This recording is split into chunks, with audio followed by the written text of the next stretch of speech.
মদিনায় থাকা অবস্থায় আপনার আমার প্রাণের নবী, ও বন্ধু, আপনার আমার প্রাণের নবী 27টা যুদ্ধ করেছেন। এর মধ্যে বড় হলো সবচেয়ে উহুদের যুদ্ধ। উহুদের যুদ্ধে আমার নবীজির দান মোবারক শহীদ হয়ে গেল, রক্ত মোবারক প্রবাহিত হতে লাগলো। এবার ও বন্ধু, মালিক বিন সিনান দেখে সহ্য করতে পারলো না, আমার নবীজির রক্ত মোবারক চষতে শুরু করলেন। আমার নবী, আপনার নবী, দু জাহানের বাদশা নবী, রাহমাতাল লিল আলামিন, তিনি বললেন, রে মালিক বিন সিনান, রক্ত খেও না, রক্তগুলো ফালায়া দাও। মালিক বিন সিনান একটা ডাক দিয়ে বললেন, ইয়া রাসূলুল্লাহ, ইয়া হাবিবাল্লাহ, নবী, নবী গো, ও নবী, আমি আমার আল্লাহর ইজ্জতের কসম করে বলছি গো নবী, আমি আপনার একটা ফোঁটা রক্ত উহুদের জমিনে পড়তে দেব না। আমি সবটুকু রক্ত আমি ভক্ষণ করব।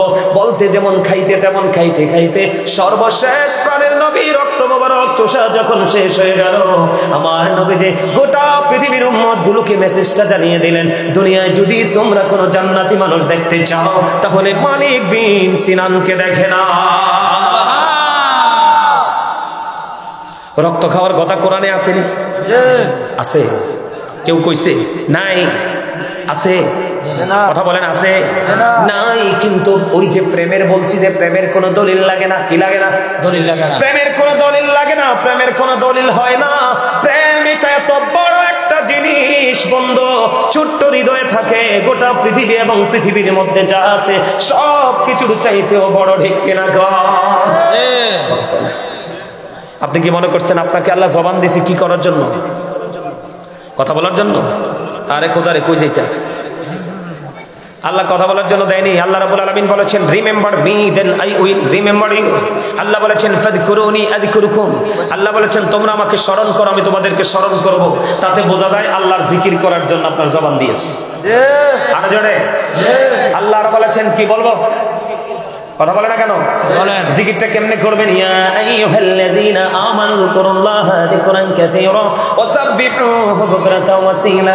আমার আল্লাহ ঈমানদারদেরকে ডেকে ডেকে বলেছেন, ঈমানদারেরা, তোমরা বেশি বেশি করে আল্লাহর জিকির করো, সকাল টু সন্ধ্যার পবিত্রতা ঘোষণা করো। হুজুর, আমি কেমন করে করব?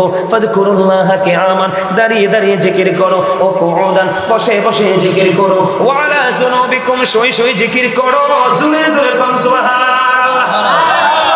তাহলে জিকির বেশি বেশি করতে হবে, কোনো কন্ডিশন নাই। দাঁড়ায় থাকলে দাঁড়ায়া, বৈশা থাকলে বৈশা, শুইয়া থাকলে শুইয়া, ঠিক কিনা বলায়? কারণ হলো বন্ধু, জিকির হলো ইমানদারের জন্য ফরজ। কথা কয় না? জিকির কি ইমানদারের জন্য ফরজ। যারা জিকির করে তারা জিন্দা, যারা জিকির করে না তারা মুর্দা। যারা জিকির করে তারা জাকের, যারা জিকির করে না তারা গাফেল।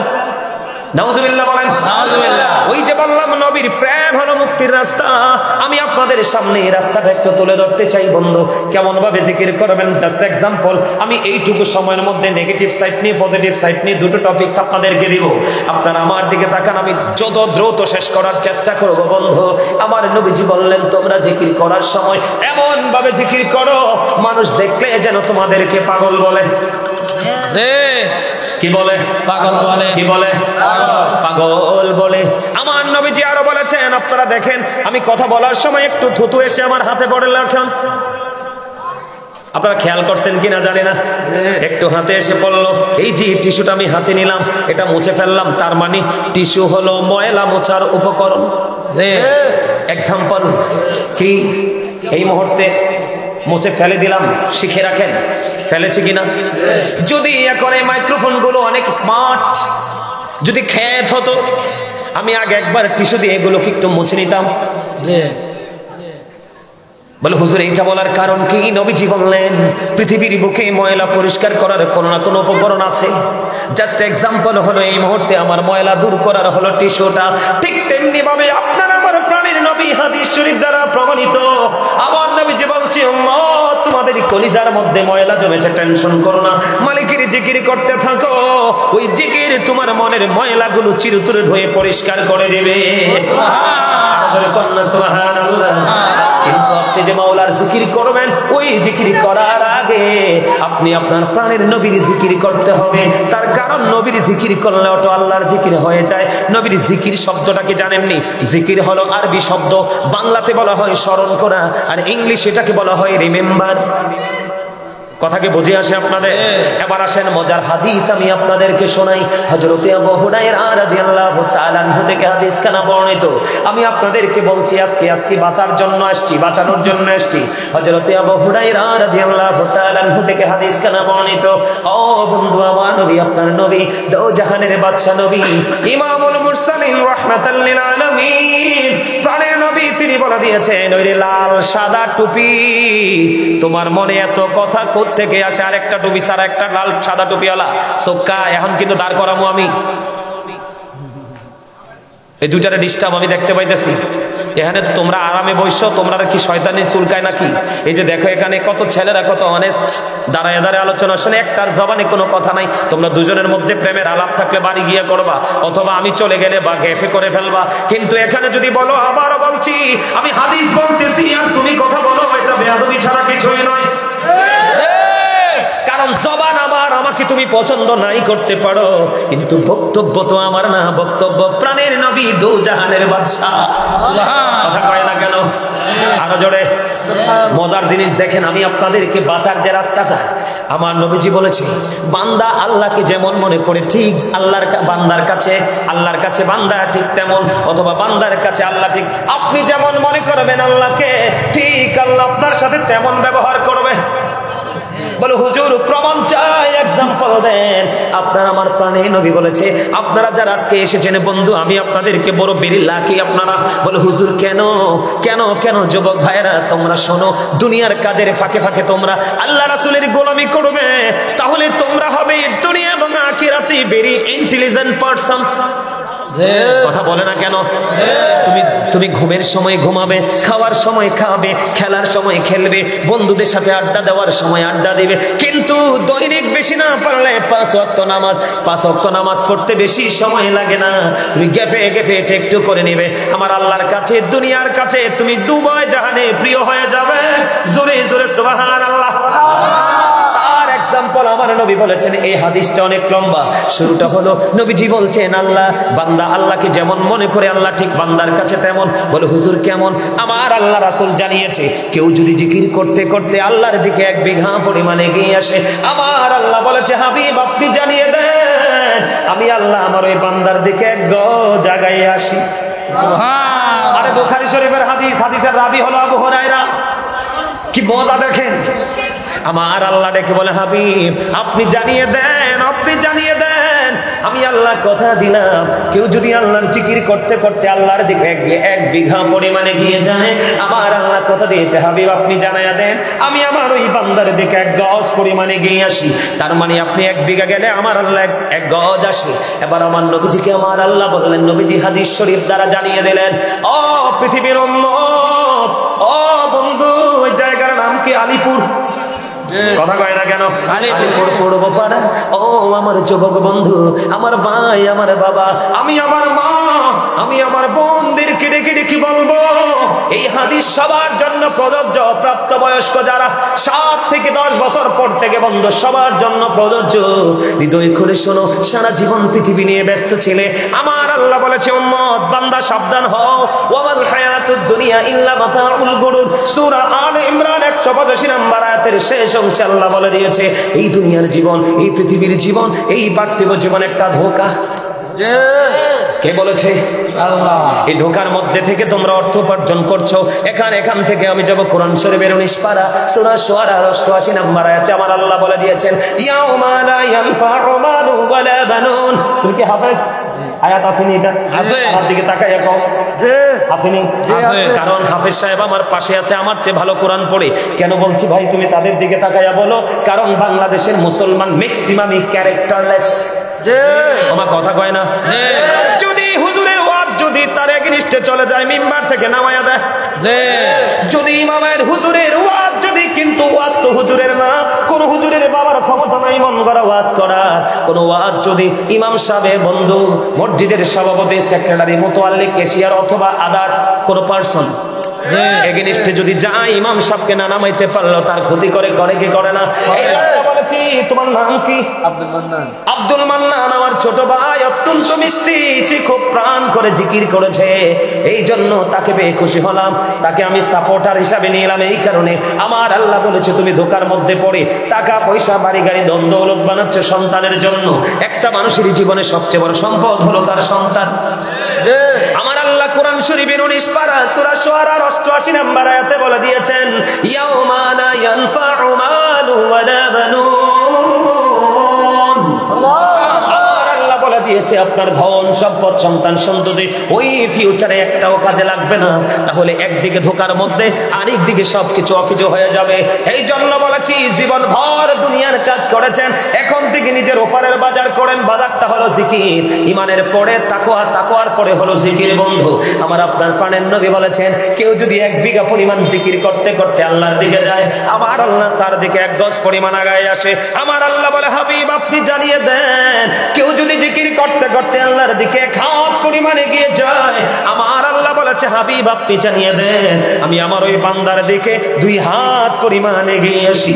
এই যে দেখেন পিছনের দিক দিয়ে আমার 2-3টা ভাই এখন এসে বসলো, এই যে তারা হেঁটে হেঁটে আসলো, আমি দেখলাম ওই কর্নার দিয়ে হেঁটে হেঁটে এসে জান্নাতের বাগানে বসলো। ওইটা নিয়ে আমার নবীজি ওয়াজ করেছে, বুখারী শরীফের মধ্যে এসেছে হাদিসখানা। আমার নবীজি বলেছেন আমার আল্লাহ বলেছে হাবিব আপনি জানিয়ে দেন কেউ যদি জিকির করার জন্য হেঁটে হেঁটে আল্লাহর দিকে আসে রে, আমার আল্লাহ বলেছে হাবিব আপনি জানিয়ে দেন আমি আল্লাহ আমার ওই বান্দার দিকে দৌড়ে ছুটে আসি। এবার আমার নবীজিকে আমার আল্লাহ জানিয়ে দিলেন হাবিব যে কোনো কন্ডিশনে আপনি আল্লাহকে ডাকেন, আপনি আল্লাহ আপনাকে ডাকে। তার এক্সাম্পল বসেছি আমরা দুনিয়ার একটা নরমাল পরিবেশে, যদিও জান্নাতের বাগান। আমার আল্লাহ বলেছে হাবিব আপনি জানিয়ে দেন আমি তাদের জন্য কি বরাদ্দ রেখেছি নিয়ামত।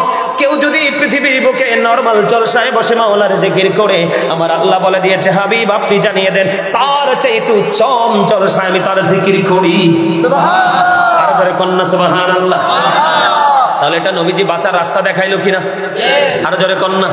আল্লাহ যদি কোনো মানুষের এত কাছে থাকে, এখন আপনাকে যদি কেউ প্রশ্ন করে অথবা দাঁড়িয়ে থাকা ভাইদেরকে যদি কেউ প্রশ্ন করে তুমি বলো তোমার আল্লাহ কি করে, তুমি যদি হৃদয় থেকে ভালোবেসে আল্লাহর জিকির করে থাকো, জিকির মানে হলো শরণ।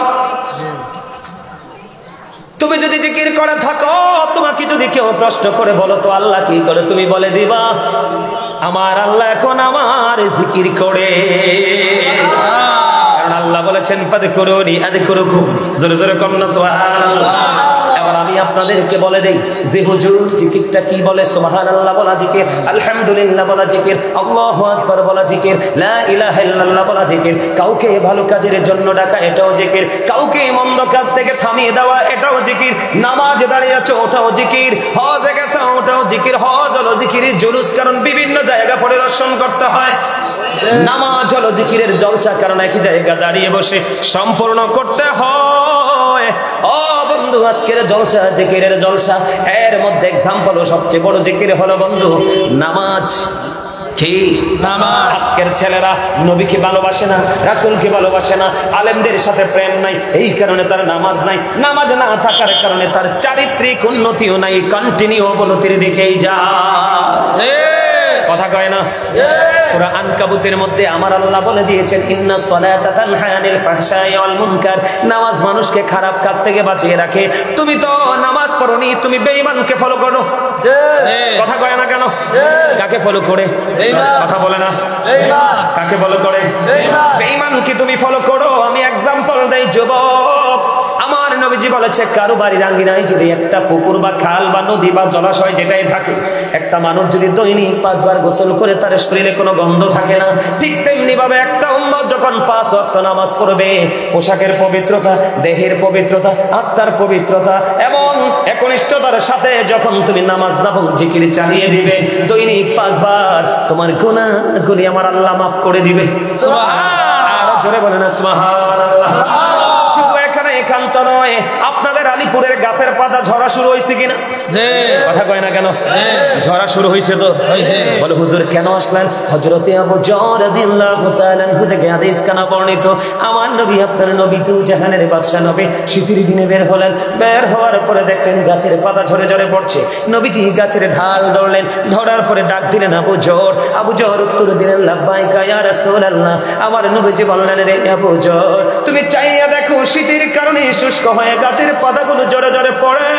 আমার কোন উম্মত, আল্লাহর কোন বান্দা নামাজ নামক জিকিরের মাধ্যমে একাগ্র চিত্তে যখন তার কপালটা আল্লাহর কুদরতি কদমে লাগায়া দিবে, ঠিক ওই শীতের দিনের গাছের পাতার মতো সমস্ত জীবনের গুনাহগুলি আমার আল্লাহ মাফ করে দিবে। আর যদি তুমি নামাজ ইচ্ছে করে ছেড়ে দাও, কোনো অজুহাত ছাড়া যদি তুমি নামাজ ছেড়ে দাও, বন্ধু নামাজ পড়তে কোনো অজুহাত লাগে না, শুধু মানসিকতার প্রয়োজন। বলে না কেন? আমি আরেকটা এক্সাম্পল দেই তোমাদেরকে। মূসা নবীর দরবারে একদিন এক ব্যভিচারিণী মহিলা আসলো। যেই মহিলাটা ব্যভিচার করলো, এই ব্যভিচারের মাধ্যমে তার গর্ভের সন্তান চলে আসলো। এই মহিলার গর্ভের সন্তানটা পেটের মধ্যে এটাকে নিপাত করতে পারে নাই, সন্তান পৃথিবীর বুকে আসলো। আসার পরে সে ব্যভিচারের জন্য তওবা করলো। সন্তান পৃথিবীতে আসার পরে নিজেই গলা টিপে হত্যা করে ফেললো। হত্যা করার পরে আল্লাহর দরবারে তওবা করলো। তওবা করে মূসা কালিমুল্লাহর দরবারে যখন গেল, মূসা কালিমুল্লাহকে প্রশ্ন করলো, গো আল্লাহর নবী মূসা, আপনি তো কালিমুল্লাহ, আপনি আল্লাহর সাথে কথা বলেছেন, জোরে জোরে কন্যা সুবহানাল্লাহ। আপনি আল্লাহর সাথে কথা বলেছেন, আপনি তো কালিমুল্লাহ। ও মূসা, আপনি বলে দেন আমি ব্যভিচার করেছি, তওবা করেছি, এই ব্যভিচারের মাধ্যমে সন্তান এসেছে, এটাকে প্রসব করে আমি নিজের হাতে হত্যা করে মেরে ফেলেছি। ও মূসা, আপনি বলে দেন আমার এই অপরাধ গুনাহ ক্ষমা মাফ করবে কিনা আমার আল্লাহ। এবার মূসা কালিমুল্লাহ সঙ্গে সঙ্গে মহিলাটাকে এখান থেকে বিতাড়িত করে দিল। যাও যাও যাও, আইসা গেট আউট, এখান থেকে বের হয়ে যাও। বের করে দিতে দেরি বন্ধু জিবরাইল চলে আসলো। আল্লাহ রাব্বুল আলামিন পাঠালেন, জিবরাইল যাও যাও মূসার কাছে চলে যাও। এবার মূসা কালিমুল্লাহর কাছে জিবরাইল এসে বললেন, ও নবী, নবী গো, আল্লাহ জানতে চায়। আপনারা বলেন আল্লাহ জানে কি জানে না? আল্লাহর কাছে কোনো কিছু গোপন আসেনি।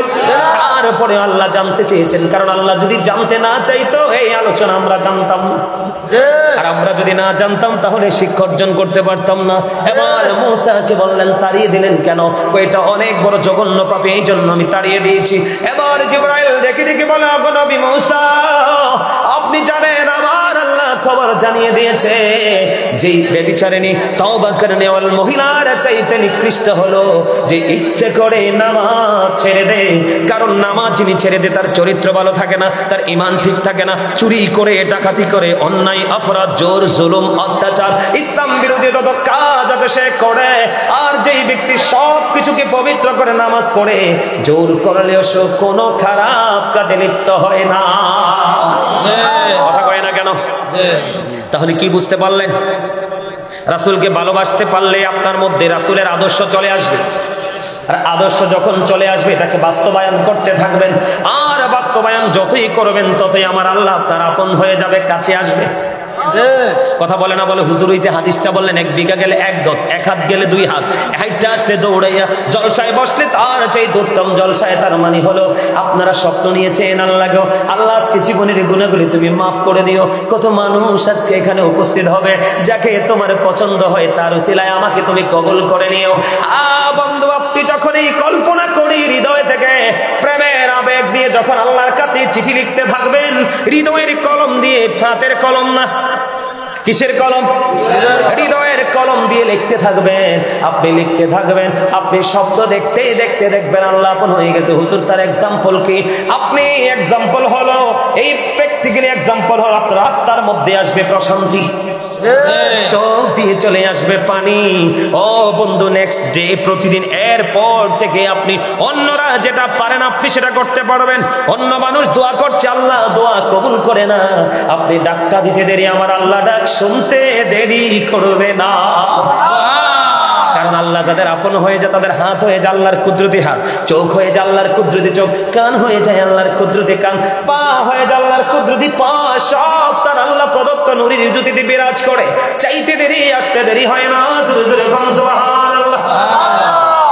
আর আমাদের যুবকরা, এটা শুধু আপনাদের আলিপুর না, সারা বাংলাদেশের যুবক নষ্ট হয়ে গেছে। বলে হুজুর ভালো কি নাই, ভালো আছে, তবে ম্যাক্সিমামই নষ্ট, ম্যাক্সিমামই দুষ্ট, ম্যাক্সিমামই পথভ্রষ্ট। বলে হুজুর কেন গো?